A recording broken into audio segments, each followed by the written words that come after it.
कांशीराम, एक ऐसा नाम जिसने भारतीय राजनीति में एक नया अध्याय जोड़ा। न कोई राजनीतिक विरासत, न कोई सत्ता का समर्थन, लेकिन फिर भी उन्होंने लाखों बहुजनों को हक और सम्मान की लड़ाई लड़ने के लिए खड़ा किया। उन्होंने बहुजन समाज को राजनीतिक पहचान दी और सत्ता के शिखर तक पहुंचाया। उनका सपना सिर्फ सत्ता तक पहुंचना नहीं था, बल्कि बहुजन समाज को उसका अधिकार दिलाना था। चलिए जानते हैं उनकी अनसुनी कहानी। वीडियो को आगे बढ़ाने से पहले चैनल को सब्सक्राइब कर लो। 15 मार्च 1934 पंजाब के रोपड़ जिले का खवासपुर गांव। एक रामदासिया सिख परिवार में जन्मे कांशीराम। जातीय भेदभाव ने भारतीय समाज को गहराई से जकड़ रखा था, लेकिन उनके परिवार ने कभी इसे कमजोरी नहीं बनने दिया। उनके दादा ब्रिटिश सेना में जवान थे और बाद में उन्होंने चमड़ा उद्योग में हाथ आजमाया।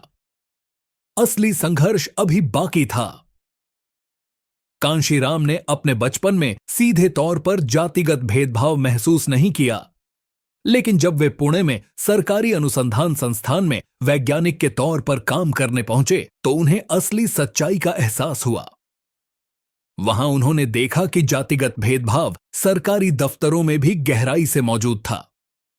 जाति सिर्फ गांवों तक सीमित नहीं थी, यह सरकारी दफ्तरों में भी मौजूद थी। लेकिन जो घटना उनके सोचने का तरीका हमेशा के लिए बदलने वाली थी, वो थी दीनाभाना प्रकरण।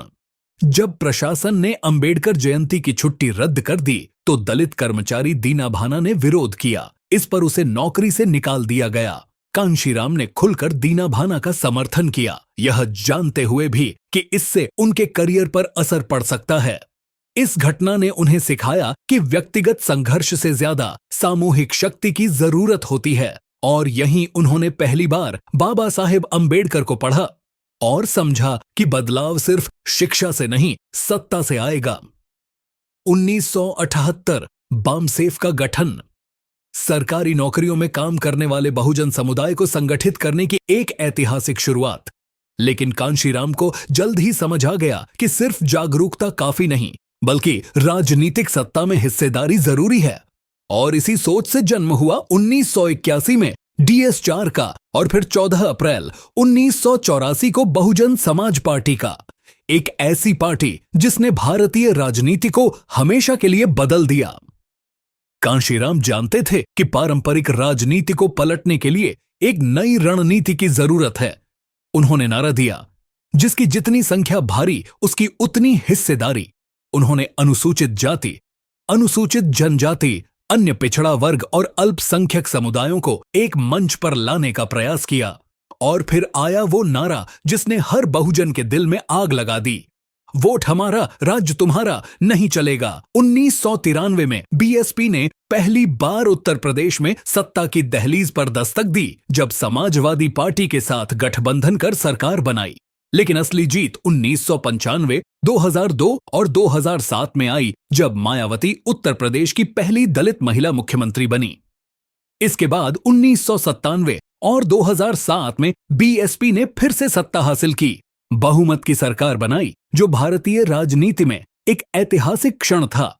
आज भी BSP उत्तर प्रदेश की राजनीति में एक मजबूत दल है और बहुजन समाज के अधिकारों की लड़ाई जारी रखे हुए है। 2019 के लोकसभा चुनाव में BSP ने 10 सीटें जीतीं, यह दिखाते हुए कि कांशीराम की विचारधारा अभी भी जिंदा है। कांशीराम की राजनीति जाति उन्मूलन पर नहीं, बल्कि जातीय शक्ति को संगठित करने पर केंद्रित थी। उन्होंने कहा, जाति एक हथियार है, अगर सवर्ण इसका इस्तेमाल हमारे खिलाफ कर सकते हैं तो हम भी इसका इस्तेमाल अपनी शक्ति बढ़ाने के लिए कर सकते हैं। सत्ता ही असली बदलाव का माध्यम है। 1982 में आई किताब द चामचा एज। कांशीराम ने बताया कि किस तरह राष्ट्रीय पार्टियां दलित नेताओं का सिर्फ उपयोग कर रही थीं, लेकिन असली सत्ता उनके पास नहीं थी।